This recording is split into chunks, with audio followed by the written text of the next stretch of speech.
안녕하세요. 임플란트 타이거입니다.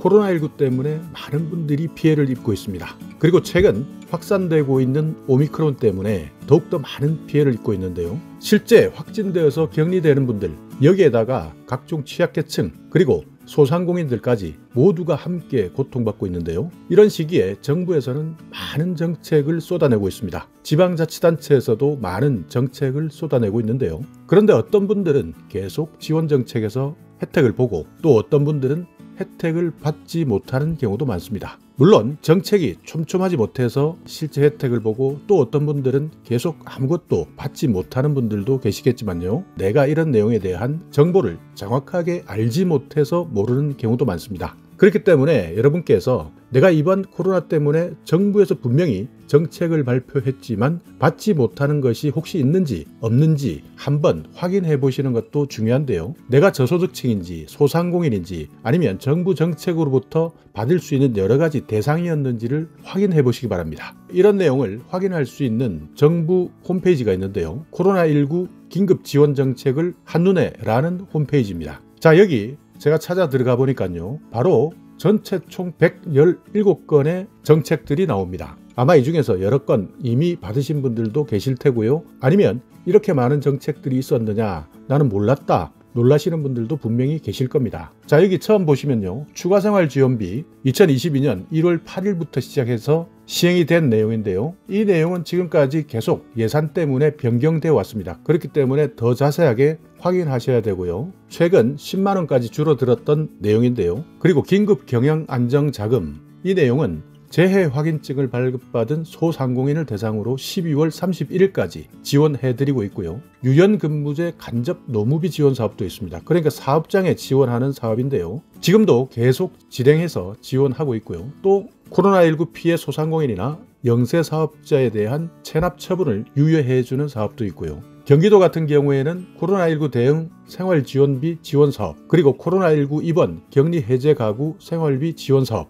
이런 것들이 과거부터 있어 왔고 지금까지도 시행되는 것도 있고 이미 끝난 내용도 있습니다. 그렇기 때문에 여러분께서 위에 보시면 지역 전체를 보셔서 내용을 살필 수도 있고요. 아니면 내가 살고 있는 곳, 서울이냐 부산이냐 대구냐 인천이냐 검색해 보셔도 됩니다. 재정정책이냐 심리정책이냐, 그리고 세부 분류를 보시면 기본소득형이 있고 저소득 지원형도 있고요. 재난피해 지원형, 소득 및 일자리 보전형, 기타 인센티브나 심리 지원형도 있습니다. 자, 그렇기 때문에 한번 서울을 살펴보겠습니다. 서울의 재정정책 전체를 한번 살펴보겠습니다. 서울형 긴급복지가 있었고요. 그리고 소상공인 수도요금을 감면해주는 제도도 있습니다. 이 내용은 올해 4월 31일까지 신청받고 있으니까 만약에 수도요금 때문에 고민인 분들도 활용하시면 됩니다. 서울의 소기업, 소상공인 방역물품비 지원사업 마감이 되었지만요. 이런 내용들도 있었다 하는 내용 기억해 두시고요. 경기를 한번 살펴보겠습니다. 총 15건이 있었네요. 생활비 지원사업이 있었고요.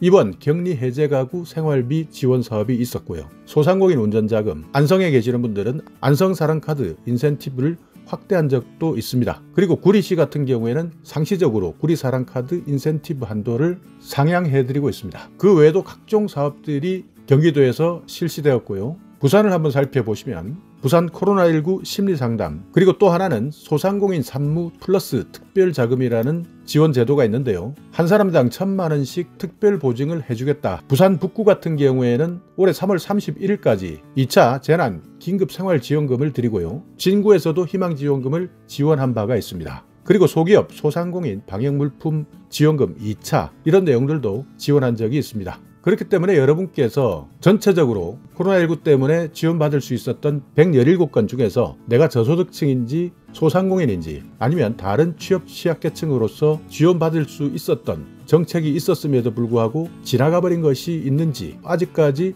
시간이 남아 있는데 내가 받지 못한 것은 무엇이 있는지 한번 잘 살펴보셔서 반드시 확인해 보시고 신청하시기 바라겠습니다. 만약 내가 받을 수 있는 것이 있었음에도 불구하고 안타깝게 시간을 놓쳐서 못 받았다면 다음부터는 이런 내용에 대해서 조금 더 관심 가지시고 신청기간 정책에 대한 정보 놓치지 마시고 챙기시기 바라겠습니다. 자, 오늘 영상 여러분께 조금이나마 유익한 정보가 있었다면요. 오늘도 구독 그리고 좋아요 부탁드리겠습니다.